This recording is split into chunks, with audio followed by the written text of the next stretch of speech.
Capítulo 28. Medidas desesperadas. Sin embargo, la infiltración por el laberinto rocoso no iba a ser tarea sencilla.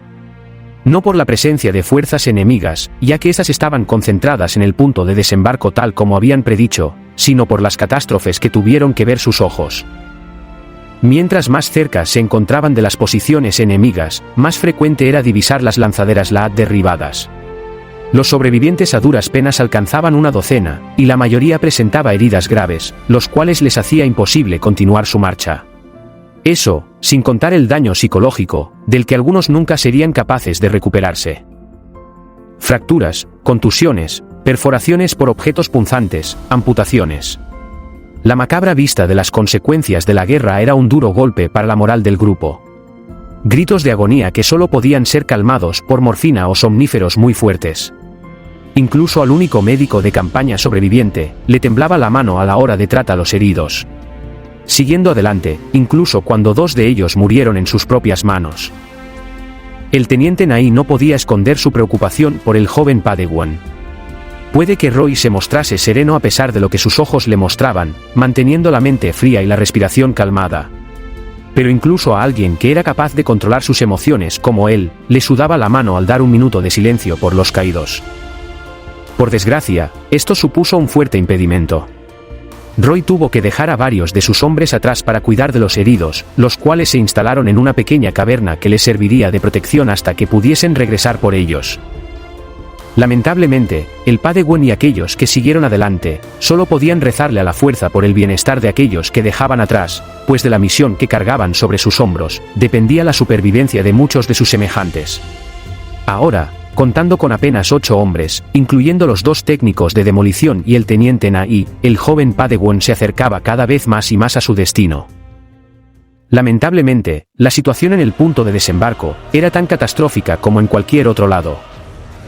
Incapaces de saber qué estaba pasando más allá de lo que veían sus ojos, desconociendo la situación de las fuerzas enemigas y la de sus tropas propias, el comandante Tuk lideraba una resistencia desesperada en las inmediaciones de las instalaciones genosianas.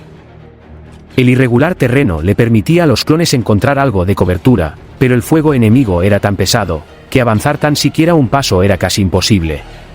Reducidos a la mitad, y tras perder la única unidad blindada que tenían a su disposición, la Legión 194 había llegado a un punto muerto muy desventajoso, a merced de las tropas separatistas que conocían el terreno como la palma de su mano.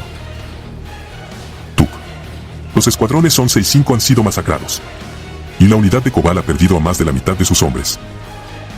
Gritaba entre la confusión y el retumbar de los blásteres. Debemos. Su comando fue interrumpido por una explosión que se escuchó peligrosamente cerca. ¿Qué? ¿Dónde diablos está el general? No sabemos. Creemos que no llegó al punto de desembarco. Lo que faltaba. Debemos salir de aquí. Estamos muy expuestos. ¿Has sabido algo de 2? Negativo. Ni de la unidad de Rigo ni de la de Cassia. ¡Demonios! Tenemos. El capitán Hammer lo sintió. Lo sintió en las palabras de su comandante. Ese miedo. Esa impotencia. Ese terror que Geonosis dejó en su corazón aún lo machacaba y lo dejaba paralizado. Tuk veía a sus hombres caer uno por uno frente a sus ojos, y no podía hacer nada al respecto. Se sentía igual de asustadizo que aquel novato que pisó aquellas funestas arenas hace poco más de un año. Tuk. El llamado y la sacudida que su capitán y amigo más cercano le dio lo regresó a la realidad. Lo había llamado en más de 3 ocasiones, y este parecía simplemente haberse petrificado. Ahora, Tuk miraba el casco de Hammer, pero podía sentir a través de ese visor negro el rostro de alguien que suplicaba porque volviese a la realidad. Alguien que le pedía en silencio que tomase una decisión de una vez por todas. Cualquier cosa, que no fuese quedarse en ese lugar a morir. Tuk salió del estado en que se encontraba. Sus hombres dependían de él, y no podía darse el lujo de perder la compostura.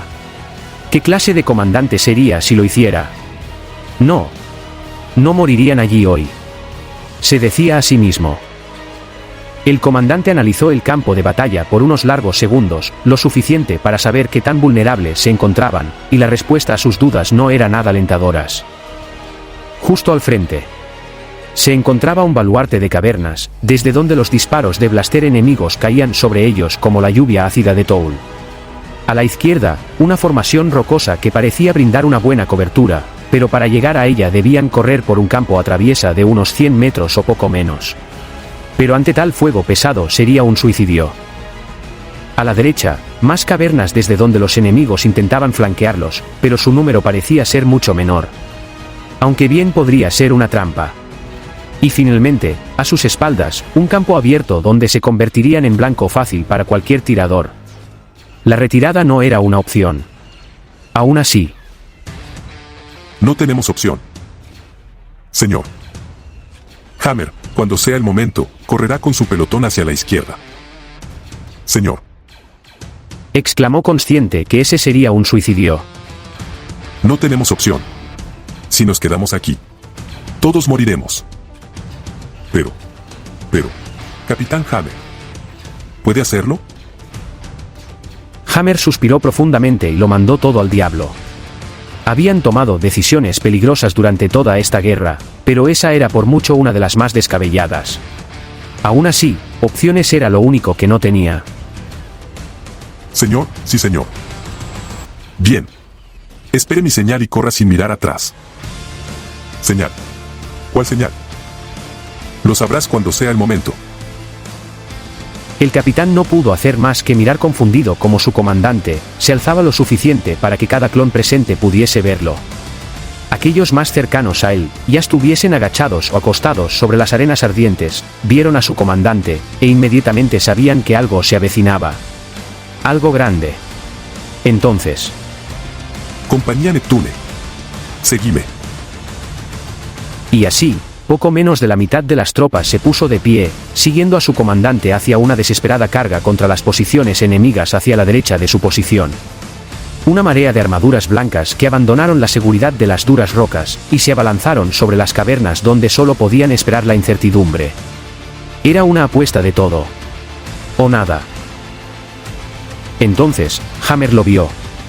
Su comandante atravesando el peligro y desafiando a la muerte mientras decenas de blaster se abalanzaban sobre aquellos que corrían sin parangón hasta las cavernas hacia su flanco, vaciando sus cargadores, aun cuando no eran siquiera capaces de ver a sus enemigos. Entonces, el capitán supo que el momento había llegado. Al resto, conmigo. El plan del comandante Tuck se presentó ante el capitán como un remanso de agua cristalina. Su descabellado movimiento hacia la derecha atrajo casi el 80% del fuego enemigo, dándole a su grupo la apertura necesaria para hacer tan disparatado plan. El resto de clones se alzaron de entre la arena y los cadáveres de sus camaradas. Unos 100 metros los separaban de una zona segura, pero el medio era un corredor de la muerte. Cientos de armaduras blancas se lanzaron a la carrera hacia la izquierda, siguiendo al capitán sin disparar, sin hacer nada más que correr sin mirar atrás. El margen de tiempo era mínimo, y todos lo sabían. Apenas estaban llegando los primeros, cuando el fuego de blaster regresó hacia ellos. Los separatistas no demoraron en notar tal maniobra, y aquellos poco afortunados que no llegaron a tiempo, o tuvieron la tan mala suerte de tropezarse por el camino, encontraron una muerte rápida e indolora, ante la oleada de disparos provenientes del bando enemigo. Una vez más, Geonosis reclamaba la vida de aquellos que osasen a invadir sus letales desiertos. Una decisión demasiado arriesgada sin lugar a dudas, y Tuck era perfectamente consciente de eso. El comandante fue capaz de adentrarse en el sistema de cavernas junto a sus hombres, pero su grupo había recibido bajas importantes. Por ahora estaban a salvo, pero reordenar a las tropas y reemplazar a los oficiales caídos no era tarea para nada sencilla. Ahora, la 194 estaba más dividida que nunca, y el comandante no tenía conocimiento alguno del estado del grupo de la izquierda. Tenía la esperanza de que el capitán Hammer lo hubiese conseguido, pero con las comunicaciones interrumpidas no tenía forma de comprobarlo. No podía simplemente jugar con la suerte. Tenía que seguir avanzando, con la esperanza que pudiese toparse con los suyos más adelante. Pero eso sería como lanzar un dado apostando todo a una de las 6 caras. Enemigos al frente. A cubierto. Los genocianos, acompañados por su numeroso ejército de droids, no demoraron en aparecer frente al grupo del comandante, cortándoles el paso en el interior de las cavernas. Los dos ejércitos se enfrentaron en una brutal batalla subterránea, donde los clones se encontraban en total desventaja. Aún con sus visores térmicos, las fuentes de calor eran tan abrumadoras que definir a un enemigo era casi imposible. Mucho menos saber si se trataba de un aliado o no. Los genocianos estaban perfectamente capacitados para ese ambiente, sus ojos eran capaces de ver en la oscuridad, y sus alas le permitían abatir a los clones desde arriba, donde las coberturas no le servían de nada. Comandante, no podemos avanzar. Hay una fortaleza justo delante. Una fortaleza. Es el relieve, señor. Una formación rocosa les está brindando cobertura y no podemos abatirlos. ¿Dónde está el resto? Imposible saberlo. Nos dividimos al entrar aquí abajo. Maldito planeta. Tenemos que... Misil. A cubierto. Las palabras del clon retumbaron en las oscuras cavernas. Un poderoso misil balístico se abrió paso por los estrechos corredores con una asombrosa precisión. Un misil que surcó los oscuros pasajes con su deslumbrante luz. Un misil que venía desde la retaguardia de las fuerzas de la República. La fortaleza natural que antes mantenía a los genosianos a salvo, estalló en 1000 pedazos, lanzando fragmentos de rocas en todas direcciones, y levantando una gran cortina de polvo. Cosa que no afectaba los visores térmicos en lo más mínimo. Tuk, Colin, y muchos de los clones presentes se dieron la vuelta, solo para ver con asombro y júbilo a quien llegaba a sus espaldas. General. Perdón por la demora, caballeros.